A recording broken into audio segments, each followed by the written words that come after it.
केंद्रीय गृहमंत्री अमित शहा शिर्डीत मुख्यमंत्री आणि दोन्ही उपमुख्यमंत्र्यांसोबत महाराष्ट्रातील अतिवृष्टीच्या नुकसानाबाबत चर्चा। नवी मुंबई विमानतळासह इतर विकास प्रकल्पांचा शहांकडून आढावा। मुख्यमंत्र्यांसोबतच्या बैठकीत ओबीसी नेते आक्रमक। विधी आणि न्याय विभागाची परवानगी न घेता हैदराबाद गॅझेट संदर्भात जीआर कसा काढला, भुजबळांचा सवाल। हैदराबाद गॅझेटचा शासन निर्णय रद्द करा। मराठा समाजाला दिलेल्या कुणबी दाखल्यांची श्वेतपत्रिका काढा। ओबीसी बैठकीत विजय वडेट्टीवारांसह पंकजा मुंडेंची मागणी। ओबीसींच्या ताटातील आरक्षण कुणीही घेणार नाही। खाडाखोड केलेले कुणबी दाखले रद्द होतील। कोटी प्रमाणपत्र वाटप झाले असल्यास जबाबदार अधिकाऱ्यांवर कारवाई करू। मंत्री चंद्रशेखर बावनकुळे यांचं आश्वासन। बुलढाण्याच्या बावनगीर गावात देवीच्या विसर्जन मिरवणुकीवर अज्ञाताकडून दगडफेक। हल्लेखोरांना अटक केल्याशिवाय देवीचं विसर्जन करणार नाही, मंडळाची आक्रमक भूमिका। छगन भुजबळ जातीयवादाचा नरकासूर, मंत्रिमंडळातून काढून टाका। जरांगेंचा हल्लाबोल, तर आरक्षण खाऊन यांचं रक्त बोगस झालंय। जरांगेंची पंकजा मुंडेंवरही टीका। शरद पवारांच्या राष्ट्रवादीचे आमदार बापू पठारे यांना धक्काबुक्की। अजित पवारांच्या राष्ट्रवादीचे बंडू खानवेंसोबत लोहगाव भागात वाद। वादानंतर पठारेंना धक्काबुक्की, तर गाडीच्या ड्रायव्हरलाही मारहाण। ठाण्यात महाविकास आघाडी आणि मनसेची एकत्र बैठक। आगामी पालिका निवडणुकांच्या अनुषंगानं बैठकीत चर्चा झाल्याची माहिती। सिंहगड रोड पोलिसांनी दिलेलं पत्र गौतमी पाटीलनं 4 दिवसापूर्वीच स्वीकारलं, मात्र अद्यापही संपर्क नाही। गौतमीला म्हणणं मांडण्यासाठी पोलीस ठाण्यात येण्याच्या पत्रातून सूचना। गौतमी पाटीलला उचलायचं की नाही, गौतमी पाटीलच्या कारच्या अपघात प्रकरणानंतर चंद्रकांत पाटलांचा डीसीपींना फोन, व्हिडिओ व्हायरल। पुणे पोलिसांची गौतमी पाटीलला नोटीस। चंद्रकांत पाटील यांच्या ऑफिसमधील पाटील नावाच्या व्यक्तीचा फोन चेक करा। त्याने किती वेळा निलेश घायवळला फोन केला हे समोर येईल। रवींद्र धंगेकर यांचा आरोप।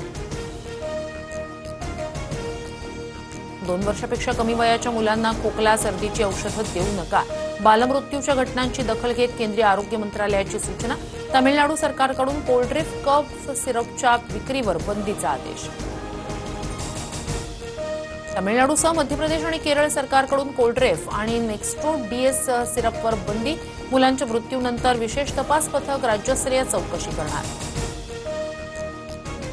कोल्ड्रिफ सिरप जप्त करण्यासाठी मध्य प्रदेश सरकारची राज्यभरात मोहीम। छिंदवाडातील मृत्यू झालेल्या 11 मुलांच्या कुटुंबियांना प्रत्येकी 4 लाखाची भरपाई देणार।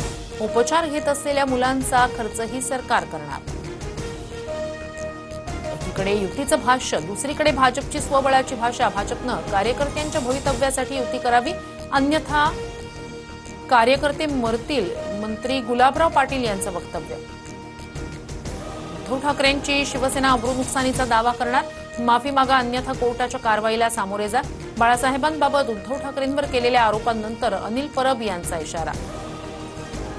बाळासाहेबांची बॉडी 2 दिवस का ठेवली, मुख्यमंत्र्यांना पत्र लिहित सीबीआय चौकशीची मागणी करणार। रामदास कदमांचा हल्लाबोल, आरोपांबाबत उद्धव ठाकरेंनी उत्तर द्यावं असं आव्हान। मुंबईत तिन्ही रेल्वे मार्गांवर मेगा ब्लॉक। माटुंगा ते मुलुंड दरम्यान ब्लॉक घेतला जाणार। फलाटा अभावी विद्याविहार, कांजूरमार्ग, नाहूर रेल्वे स्थानकातील थांबा रद्द। दिवाळीच्या तोंडावर वीज दरवाढीचा शॉक। प्रति युनिट 35 ते 95 पैशांपर्यंत बिल वाढणार। 1 ऑक्टोबरपासून नवे दर लागू।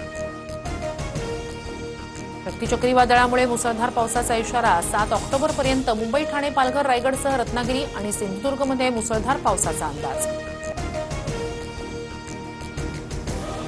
गुन्हेगारी मोडून काढण्यात, आटोक्यात ठेवण्यात मुंबई 4थ्या क्रमांकावर, तर कोची, दिल्ली, सुरत, जयपूर आणि इंदूरमधील स्थिती चिंताजनक। राष्ट्रीय गुन्हे अन्वेषण ब्युरोचा अहवाल। अमेरिकेतील H-1B व्हिसा शुल्क वाढीला कोर्टात आव्हान। संघटना, कंपन्या आणि धार्मिक संघटनांचा ट्रम्प यांच्या निर्णयाला विरोध।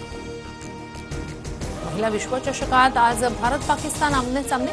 पाकिस्तानला पुन्हा एकदा नमवण्यासाठी भारतीय संघ सज्ज। श्रीलंकेतील कोलंबोच्या मैदानावर दुपारी 3 वाजता सामना।